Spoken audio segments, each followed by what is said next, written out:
ക്രിസ്തുയേശുവിൻ്റെ നിസ്തുല്യ നാമത്തിൽ ശുഭസന്ദേശത്തിലേക്ക് സ്വാഗതം. വിശുദ്ധ വേദപുസ്തകത്തിൽ മത്തായി എഴുതിയ സുവിശേഷം 7-ാം അധ്യായം 1-2 വാക്യങ്ങളിൽ നാം ഇപ്രകാരം വായിക്കുന്നു: നിങ്ങൾ വിധിക്കപ്പെടാതിരിക്കേണ്ടതിന് വിധിക്കരുത്. നിങ്ങൾ വിധിക്കുന്ന വിധിയാൽ നിങ്ങളെയും വിധിക്കും. നിങ്ങൾ അളക്കുന്ന അളവിനാൽ നിങ്ങൾക്കും അളന്നു കിട്ടും. മനുഷ്യൻ എപ്പോഴും മറ്റുള്ളവരെ വിധിക്കുന്നു. മറ്റുള്ളവരെക്കുറിച്ച് അഭിപ്രായം പറയുന്നു. അവരുടെ പെരുമാറ്റത്തിലൂടെയും വാക്കുകളിലൂടെയും പ്രവൃത്തിയിലൂടെയും അവരെ വിലയിരുത്തുന്നു.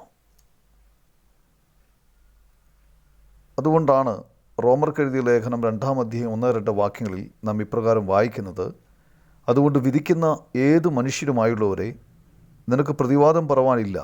അന്യനെ വിധിക്കുന്നതിൽ നീ നിന്നെ തന്നെ കുറ്റം വിധിക്കുന്നു. വിധിക്കുന്ന നീ അത് തന്നെ പ്രവർത്തിക്കുന്നുവല്ലോ.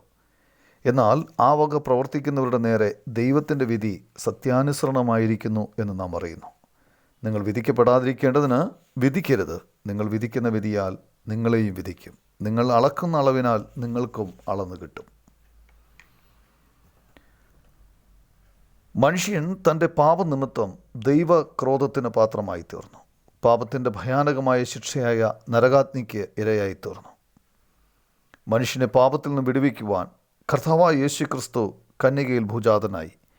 നിരപരാധിയും കളങ്കരഹിതനുമായിരുന്നിട്ടും മനുഷ്യരുടെ സ്ഥാനത്ത് ക്രൂശിൽ യാഗമായി തീർന്നു. 3-ാം ദിവസം മരിച്ചവരുടെ ഇടയിൽ നിന്നും ഉയർത്തെഴുന്നേറ്റു.